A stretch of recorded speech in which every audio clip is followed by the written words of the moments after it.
In 1901, the previous LUBAVITCHER REBBE was 21 years of age. His father, the Rebbe Rashab, besides being a holy man and totally devoted to the worship of God every waking moment with tremendous self-sacrifice, demanding the same from his students and Hasidim, was also involved in the material needs of Klal Yisrael, especially those people, those Jewish people who lived in Russia under the CZAR and the Russian Empire, and they numbered between 6 and 8 million people. The CZAR was an anti-Semite, Nicholas II, and his Minister of Interior was a man by the name of STALIPIN, who was noted for his viciousness, his thoroughness, his shrewdness, and his hatred of Jews. STALIPIN, under the Tsar's orders, initiated many different activities which culminated in the pogroms of the 1905 and on, but before then started by curtailing Jewish livelihood in different ways. The Rebbe, knowing that these enactments could cause the starvation, deaths of hundreds of thousands of Jews, worked with his contacts in St. Petersburg to try to blunt the vicious anti-Semitic enactments that Stalipin was suggesting. For in those days, all of the decrees had to be accepted by the Senate, by the Supreme Council called the Duma. And the Rebbe had contacts who were sympathetic to the Jewish people in Belarus and in Latvia and in those areas where Jews lived. But it was to no avail. Stalipin was determined to make these matters into law. The Rebbe was disheartened. The previous Rebbe, his son, was 21 years of age, said to him, "Father, send me. I'll go. I'll succeed." The Rebbe was hesitant, but finally gave his permission for his son to go. St. Petersburg was a difficult place for a Jew to be, not just to live, for you had to have permission to even be there. The Rebbe's permit was really for someone else. The Rebbe was there with false papers. While he was there, he met with Jewish leaders and discussed what were the possibilities of reaching Stalipin or Stalipin's office. And they discovered Stalipin had an advisor. And his advisor was an old professor that he had in university with whom he would discuss every matter, because the advisor was an expert on economics and an expert on law, the legalities of the various things that Stalipin was working on.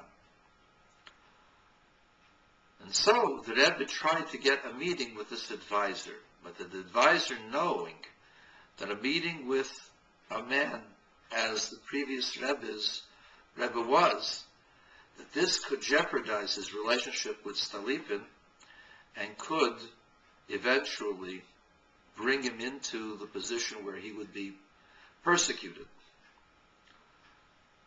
So he tried to avoid contact with the Rebbe, knowing full well what the Rebbe wanted.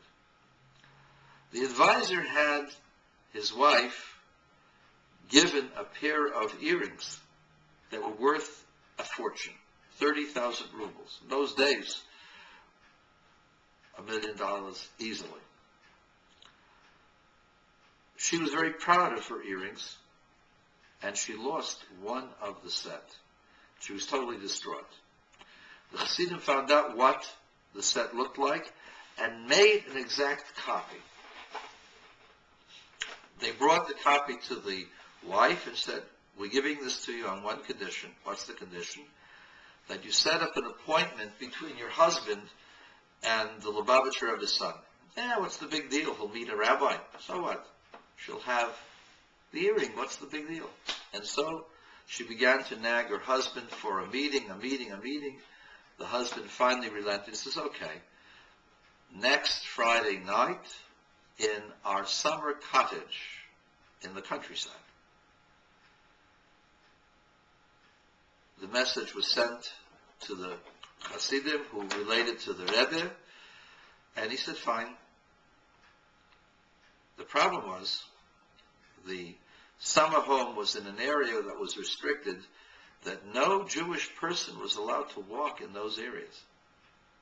And this was supposed to be on Friday night, 8 o'clock in the evening. He knew, the professor knew, there was no way he could walk from St. Petersburg, and there was no place for him to stay, for he was forbidden to rent a room in that area.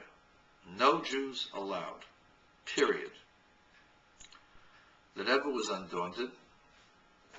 Friday afternoon, the Rebbe walks into a bar that was near the area where the professor's summer home was. And he spoke to the barkeeper and he asked him, tell me, sir, can I ask you a question? He said, sure. How much do you earn here? I mean, this is a very remote area. How much do you earn a month? Well, he said between 80 and 100 rubles a month, which in those days was a fairly decent salary. The Rebbe put down on the table 100 rubles, more than a month's salary.